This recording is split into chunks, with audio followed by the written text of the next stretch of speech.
The story you are about to hear doesn't begin with a siren, a gunshot, or a police chase. It begins with a secret, one so dark, so deeply buried inside the walls of an American prison, that even the officers who worked there refused to speak about it. Because inside those cold concrete corridors lived a prisoner no one could control. A man whose silence was more dangerous than his violence. A man who watched, calculated, and waited for the moment the world would finally hear his name. Most inmates fear lockdowns. They fear isolation. They fear the guards. But this prisoner? He feared nothing. One night, under the dim lights of Cell Block C, something happened that shocked the entire country. An officer, one of the most experienced, one of the most respected, walked into the block and never walked out again. Cameras were mysteriously disabled, alarms never triggered, and by the time other guards arrived, the officer was lying on the floor, lifeless. While the prisoner stood there staring straight into the lens of a broken camera, as if he knew the world would one day replay his face. But the real nightmare had not even started. Because when the investigation began, the truth became even more terrifying. This inmate had planned everything long before that night.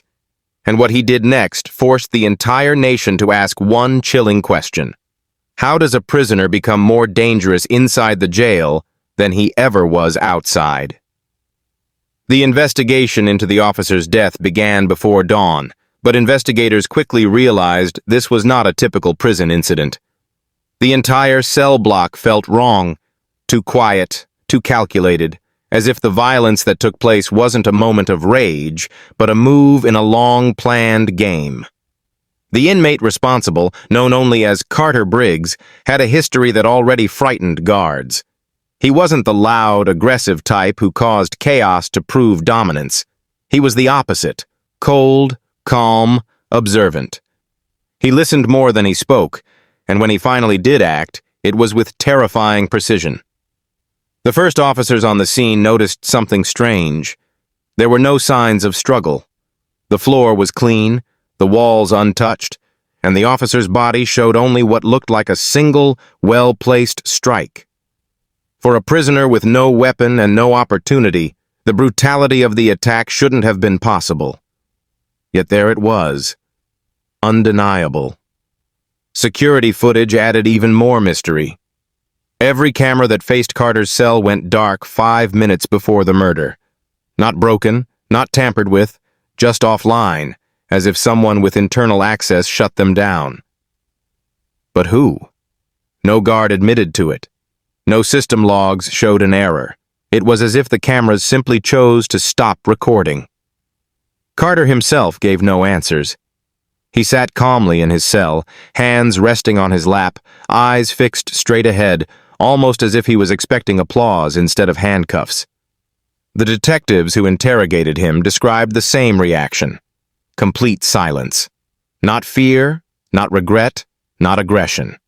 Just silence so heavy it felt like a warning. As investigators dug deeper into his past, they discovered a pattern that now seemed obvious.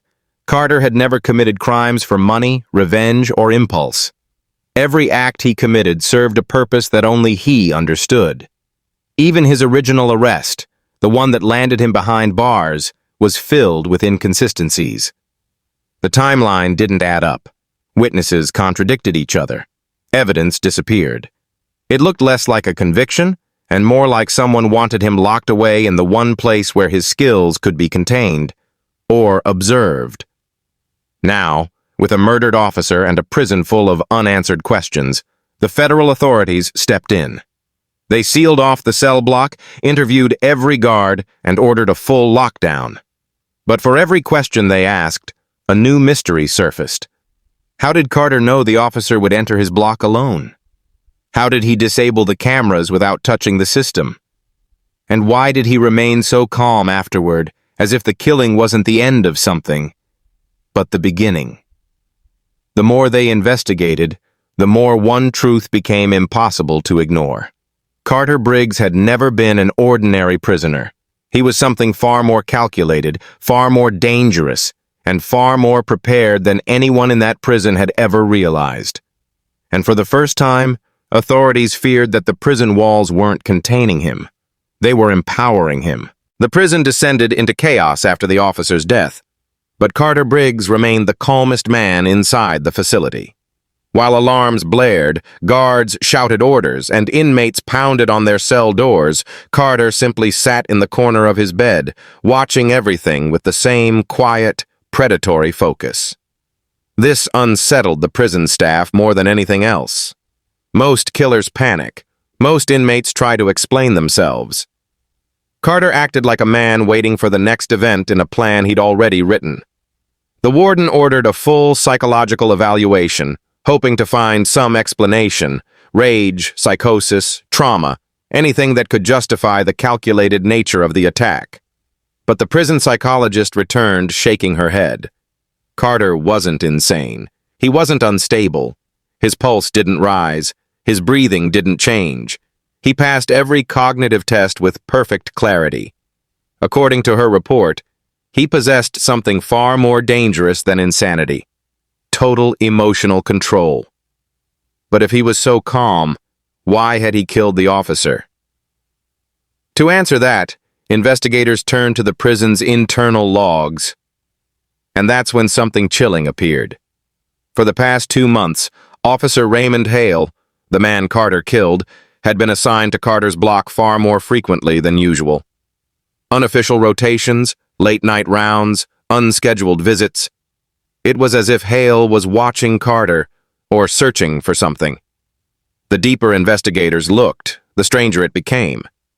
Hale had never filed a report about Carter, never requested to change blocks, never informed supervisors of a problem. But officers who worked alongside him recalled something odd. Whenever Hale entered Carter's block, his expression changed.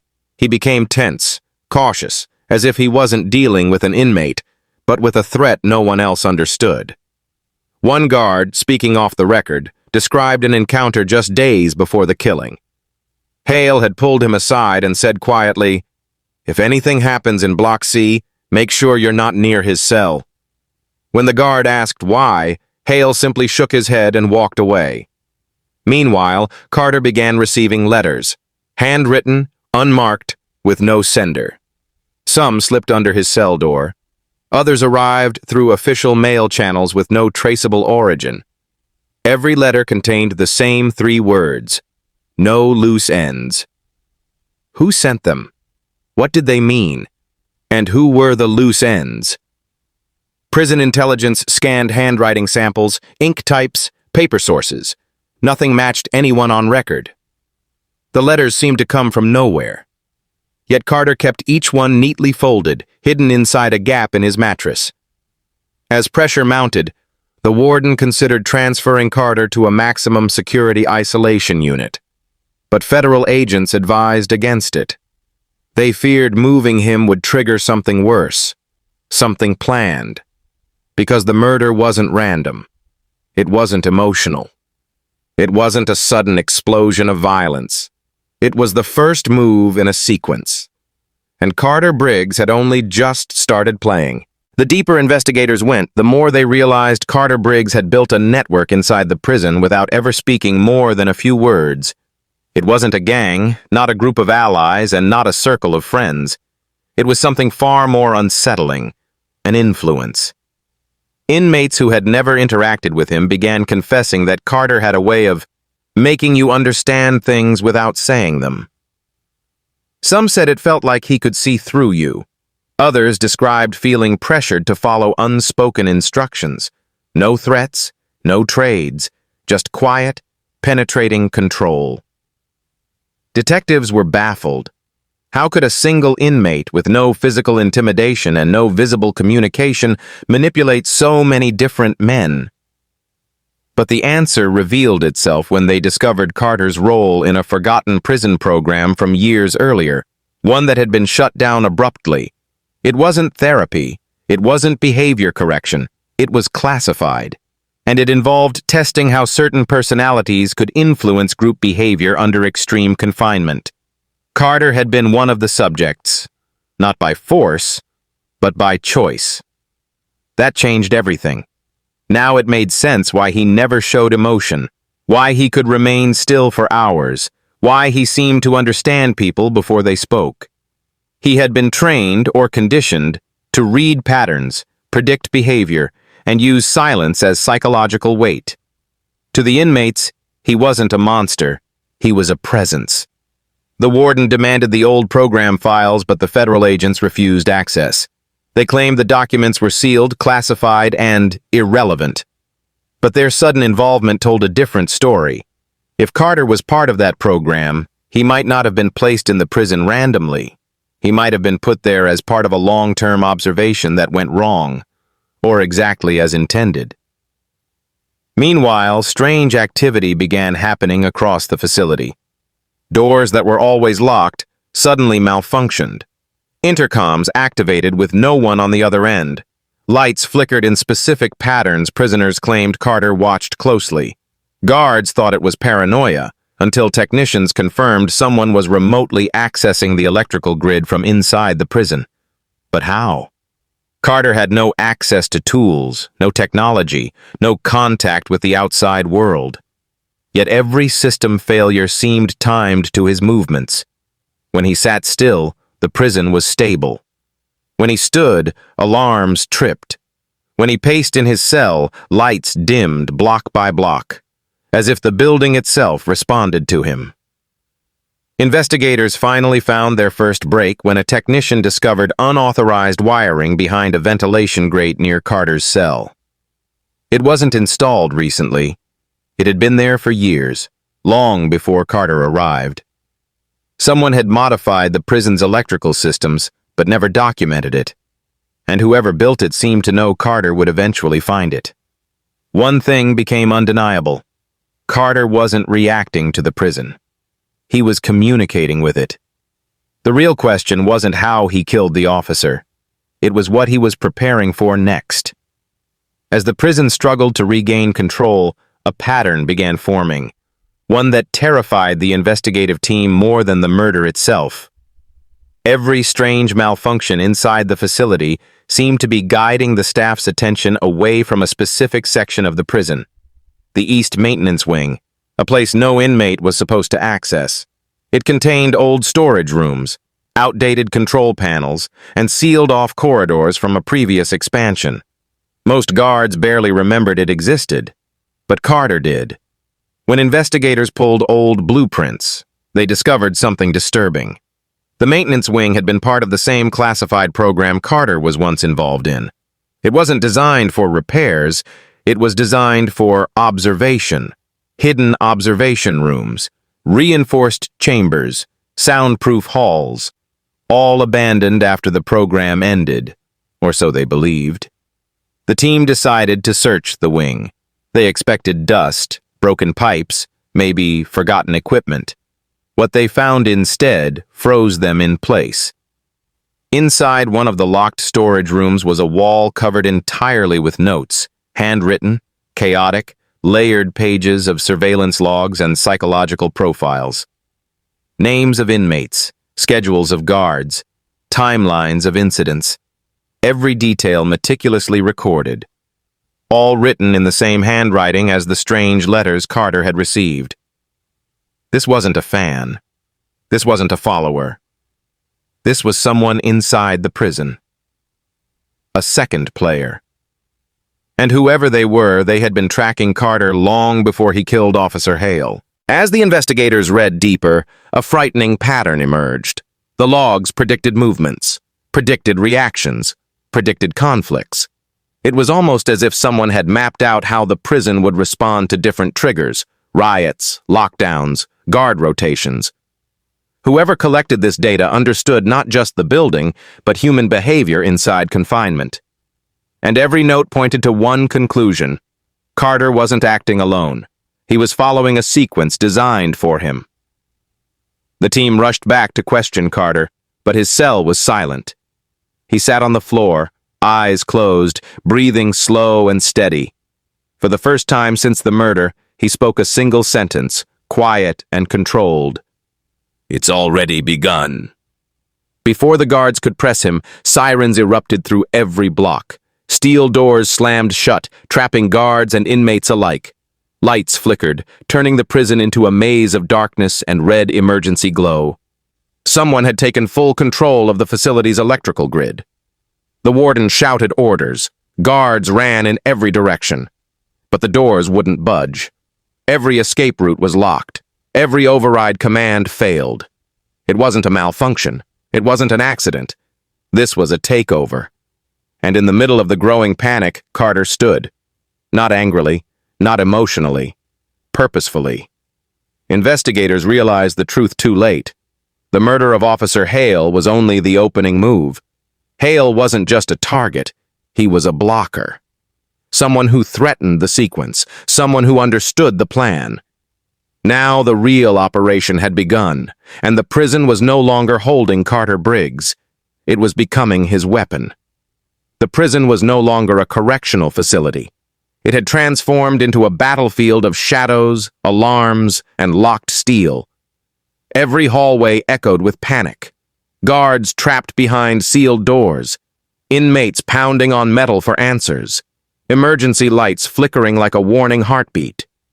And standing at the center of it all, Carter Briggs moved with the calm of someone walking through a plan he had memorized years ago.